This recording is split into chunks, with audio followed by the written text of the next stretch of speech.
Rob Hall. I'm a franchise consultant with Ashtons Franchise Consultants based in the UK. Been working with Ashtons for a few years now. So my role is to work with ostensibly new franchises. So helping existing businesses franchise their existing business model.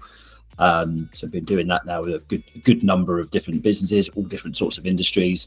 I spent a number of years before that as well working with some big global franchises, working sort of for franchisors. So got a really good understanding of how a good franchise can work, how to recruit franchisees, that kind of thing.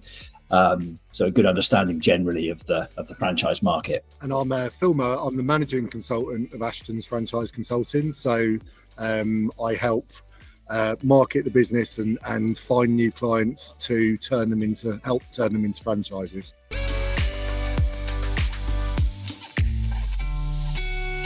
Finding franchisees is a partnership. It's finding a needle in a haystack effectively, especially at the start, because you don't really know the type of person that you're after.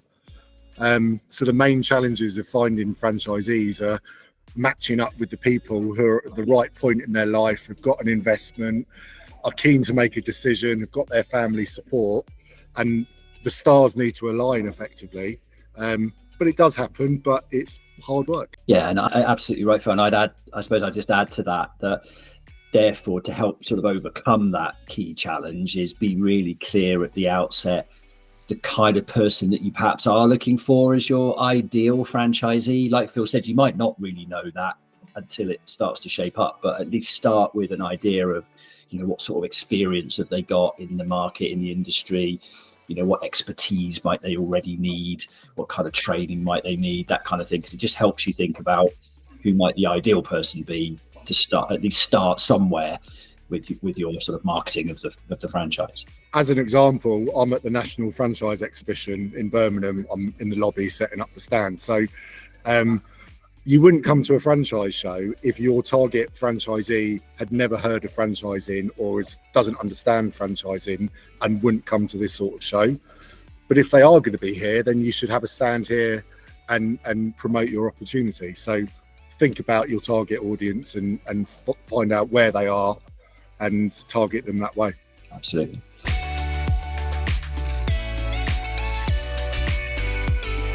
Yes, I think so. In amongst all your other marketing activities, you wouldn't want to rely on that as your only source, clearly. So it will be part of your overall marketing strategy. But trade shows, the franchise shows in the UK tend to be fairly well attended, with a good mix of people looking at business opportunities. So yeah, it's a good place to start. You just need to be clear on what it is that you're looking to get out of the show. They can be quite expensive if you're a new franchise, for example, to attend those kind of things. But if you're clear on what it is you're looking to get out of it, yeah, it can be a good way. But yeah, like Rob said, it's all about creating a marketing plan. We often tell our clients that you're now starting a new business, and therefore any business needs a marketing plan. Create that and create the marketing strategy and make it happen and see what happens as a result of that marketing. So it's about testing and measuring what you're doing and seeing what works and what doesn't work and being agile to change things as necessary.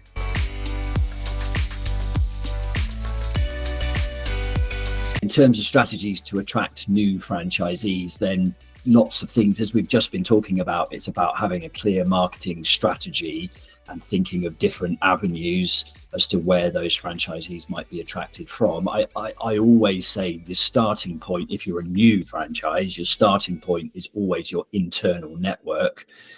Who do you know? Who do people you know that know people, etc. So people are normally starting up a franchise in an industry that they know well, and therefore probably know a lot of contacts within that industry. So a great start point is, who do you already know, who already knows your business, through perhaps your own, your Facebook, your business Facebook group or your business LinkedIn page or those kind of things. So people already know about your business and interact with it.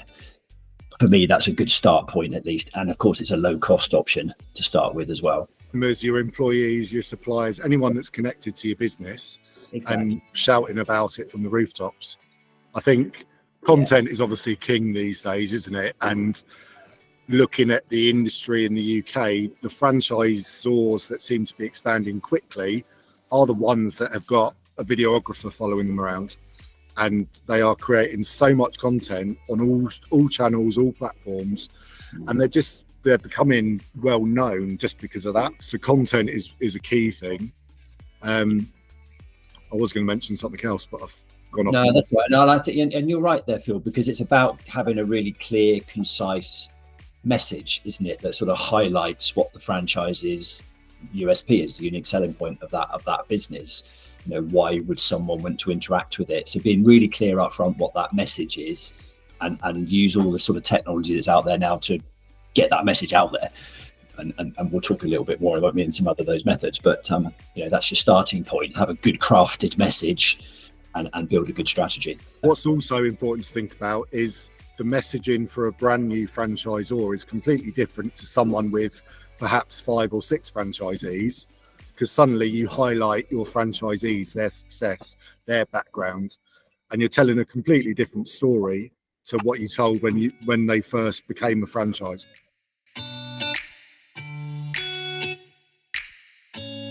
Exactly, and you know, the first franchisee or the first 2 or 3 franchisees are always the hardest, because the first thing any potential franchisee is going to say, well, how are your other franchisees doing? How are they performing? And can I talk to them?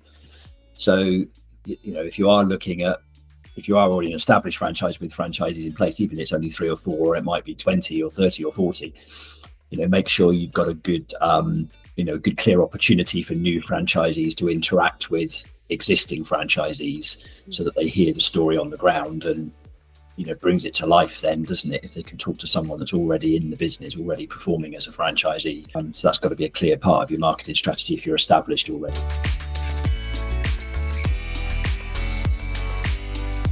I think fundamentally you want to, as a franchisor, you want to appear as professional as possible.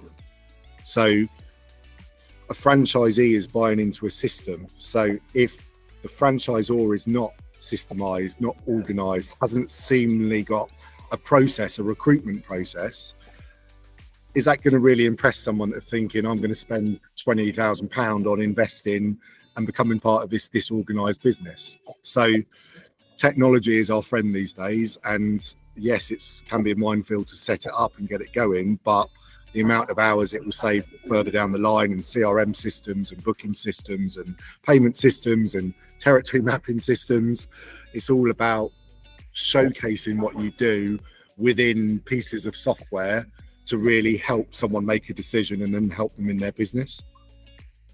So we would encourage our clients, the franchisor, to explore the options of what can be used out there. And it may not be they take them on from day one, but they might bring on a pilot franchisee and they explore those things with that pilot and then get them up and running for the future franchisees. Yeah, and you're right about territory mapping specifically.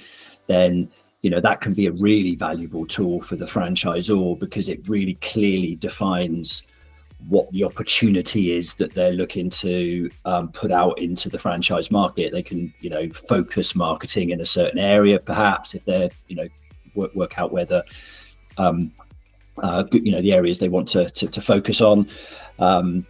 It defines clearly what the size of the market and what the size of the opportunity is for that franchisee that's looking to buy into the franchise. So again, like Phil's point around showing quality and good systems, you know, if you're a potential franchisee looking in and you can see the franchisor is using a good, clear territory mapping system, you're really clear on what it is that what you're buying into, what your size of your opportunity is, then, you know, that's got to help, hasn't it? Rather than it being a bit vague or a bit unsure as to exactly what it is that I'm able to, you know, where I can trade. So clarity around that always helps. It's also going to help, isn't it, around, in the UK we have counties, so Surrey, Sussex, etc. And the franchisee probably thinks they need the whole of Surrey, but in fact they only need a little corner of Surrey because that'd be big enough. So by the franchisor proving to them that there's a defined territory with enough business, it means they're not going to be travelling all over the place and spending lots of money on petrol and time, and therefore you're helping educate already, even before a franchisee joins, around how the business works and projecting that you know what you're doing. one step ahead. Exactly. And the franchisor, of course, is then making sure that they're putting together franchise areas that are broadly similar in opportunity for business. And they're not, putting out one franchise that's got, this much opportunity and another one that's got this much opportunity. Because Phil said we often think in counties, whereas we all know that different counties have got different population sizes, different different types of demographics of people, etc., etc.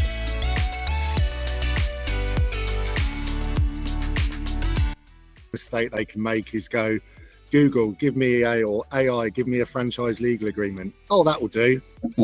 And not understand the 40 pages of text that are there and just think, oh, it will be okay. I think what we do is detailed work for our clients, talking about scenarios and challenges that they're going to face and how they would counter them. So in the UK, there's no laws, there's no legislation around franchising. So you can make it up as you go along, which is good and bad. But you need to think about what is going to happen and what is going to go wrong and how you'll react to it. So a lot of the work that we do and then the lawyers do is to help them get over that point and for when it does happen, because it will happen. And in fact, the lawyer that we work with always jokes that you haven't made it as a franchise until you've had your first dispute. So you're nobody until someone goes like, what's going on, sort of thing. So I think we just want them to have set up everything in the right way in the first place in order to be able to deal with the challenges as they come around. Yeah, I'd agree with that. I'd add a couple of other points in terms of common pitfalls that people might make. It was right about not addressing the kind of common concerns, but also just things like being bad at following up on leads. I've seen that often in the past. So you generate opportunities or you generate leads or potential franchisees, prospects. So making sure you've got a good CRM type system to record potential people's details and follow up. Have good systems to follow up and have conversations to track those interactions. They're timely and they're personalized and they improving the conversion rate. You often find that a franchisee will buy into a franchise 2 or 3 years after they first made contact with the franchisor. It doesn't always, that decision process is always easy and quick, is it? So and I think the other thing I would say is just perhaps not using the case studies well enough, the success stories, not highlighting the good bits, if you know what I mean. They're not using success stories from existing franchisees well enough, good case studies, good current franchisee successes that are having, customer testimonials, all the good things that are said about the business, making sure that those are used really well. I often see that not being done well enough as a common pitfall. I think there's a point as well about giving them the right information at the right time, potential franchisees, and not overloading them or not. You want to give them enough information so they can make an informed decision, so they're not being sold to, but you don't want to give them necessarily a 5-year cash flow forecast on day one of meeting them because it will scare the hell out of them. You want to give them a illustration or something that's going to build their emotion and get them excited, and then you've got stepping stones of information at certain points. Like we run calls for clients with potential people, and it's a slide deck, and it says, right, we're just going to cover this today. Do you understand it? Take it away, play around with the numbers. Let's meet again next week, sort of thing, to discuss. And let's get into a cash flow forecast when you pretty much really want to do this. It's about educating people in the right way and at the right time. Yeah, I'd agree with that, Phil. And it just made me think of something else actually, where I've seen it not work well. A pitfall is where you know, in a bigger franchise or when a well-established business, there's often different people that have different responsibilities in that process. So someone might be responsible for the front end marketing of the franchise, but it's someone else's job to do that follow-up with the prospective franchisee, and someone else again maybe gets involved. And so making sure there's some consistency in the message across those people, that everybody's saying the same thing, and the key points of the franchise are being said the same by the same people, other people, etc., etc. So I've seen that a couple of times in the past. It might not sound like a big point, but as the potential franchisee, it can be confusing or just generally just put you off because it doesn't sound like everyone knows that we're talking about. We're not saying the same thing, not on message.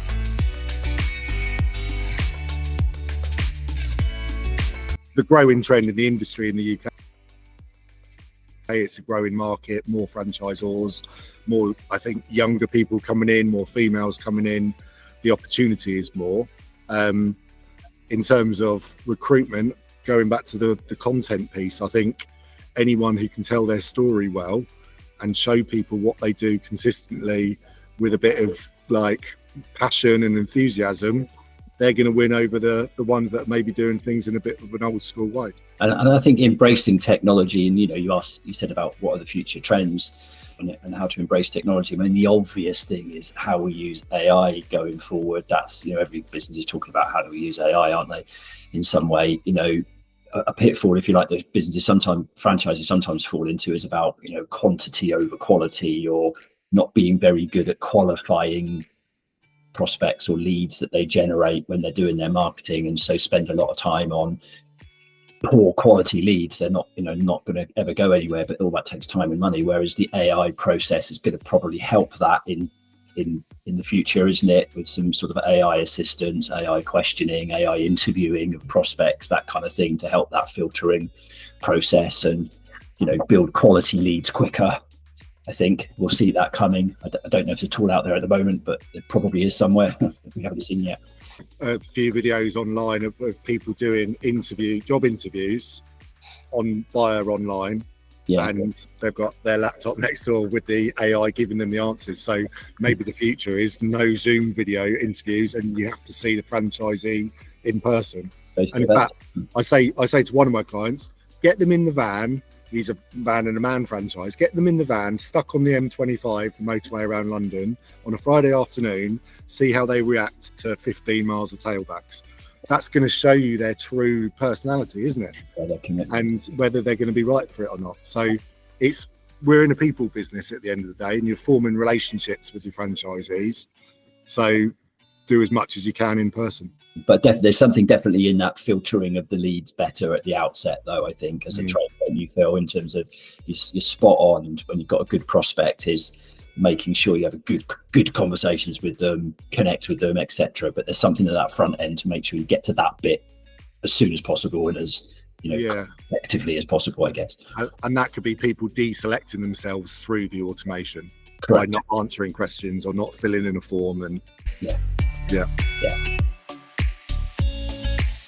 If I have to give franchisors one piece of advice, it's two things, but one piece of advice is it sounds obvious, I know, but have a really good marketing strategy. Spend some time thinking about the different avenues in which you'll find franchisees. Use some of the franchise portals or brokers, if you like, or agents that can specialize in that. You use different social media channels, but have a good strategy. Be clear on what it is you're looking to achieve, and then make sure you follow up when you get your leads. Have a good follow-up process, good CRM to capture your leads and follow up. Great points. I think my one key message, slightly different to those, is it's around how you communicate it, and simple language, simple message. This is who we are. This is what we do. This is who we're looking for. And this is why we're doing what we're doing. So that Simon Sinek, start with the why. If you can explain that to people, and you can really get people to join you on your tribe because of that, then it's all about the messaging and the communication.